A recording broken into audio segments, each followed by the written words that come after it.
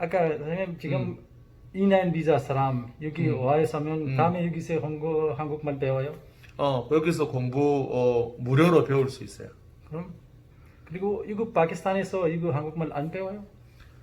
파키스탄에서 한국말? 네, 파키스탄에서 이거 비자 압박한테 한국말 못해요? 그리고 E9 비자 없으면 다른 비자 그것에 받아 싶어요. 그거 못해요? E9에서 E7으로? 네. E9에서 E7으로 바꾸는 것은 예. 그 사회통합 프로그램 해야 돼. 사회통 프로그램이요? 사회통합 사회통 프로그램도 파키스탄에 없어요.